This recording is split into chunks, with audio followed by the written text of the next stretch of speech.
አይሾስፒድ ለምን እንደዚህ የደነገጠ ይመስላችኋል? ኤሲጂ እና ኢንተር ሚላን ካደረጉት የዋንጫ ጨዋታ በኋላ አንድ ኢንተርቪው ነበር። የቀድሞ ኳስ ተጫዋቾችና ዩቲዩበሩ አይሾስፒድ አብሮ ሆኑ።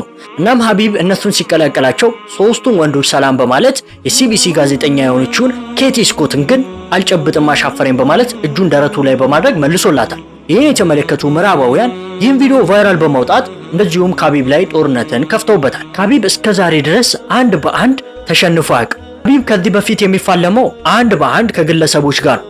ዛሬ ግን ዓለም ነው በሱ ላይ ጦርነትን የጀመረው። ምክንያቱም ደግሞ ሴትን ልጅ ስላልጨበጠ ነው። ሴትን ልጅ አዋረደ፣ ሴትን ልጅ ዝቅ አደረገ በማለት ብዙዎች እሷን ሰላም አልልም ካለ በኋላ ሄነሪ ሰላም ሲለው ሄነሪ እሱን ሰላም ማለት አልነበረበትም፣ አጸፋዊ ምላሽ በመመለስ ከሀቢብን ሰላም ሊሉ አይገባም ነበር በማለት ሲናገሩ ነበር። ሁላችሁም ሙስሊሞች ከሆናችሁ በደንብ ቪዲዮን ኮፒ ሊንክ፣ ሼር፣ ዱዊት፣ ሪፖስት አድርጉ። ኮመንት ላይም አላሁ አክበር በሉ። ነገሩ ግን እንደዛ አልነበረም።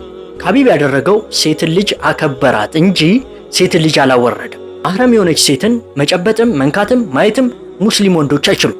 ሴትን ልጅ በመናቅ ሳይሆን እምነቱ ስለሚያዘውና ለሷ ክብር ስላለው።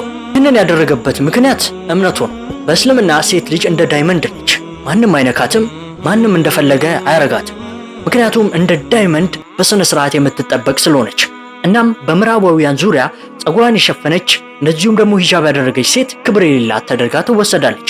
ነገር ግን ጸጉሯን የከፈተች እንደዚሁም ሰውነቷን ያጋለጠች ሴት ደግሞ ክብር ያላት ተደርጋ ትወሰዳለች። ጸጉሯን የከፈተችው እንደዚሁም ደግሞ ሰውነቷን የምታሳየዋ ሴት ወንዶችን በመሳብ ላይ ብቻ ነው የእሷ አቅም እንደዚሁም ብቃት፣ እንደዚሁም ደግሞ ለጊዜያዊ ስሜት መጫወቻ ትሆናለች። ነገር ግን ክብሯን የጠበቀችው ሴት ክብር ያላቸውን ልጆች ትወዳለች፣ ክብር ያለውን ትውልድ ታፈራለች። እንደዚሁም ከአላህ ዘንድ ትልቅ ምንዳና አጅር ያገኘች እሷ ነች።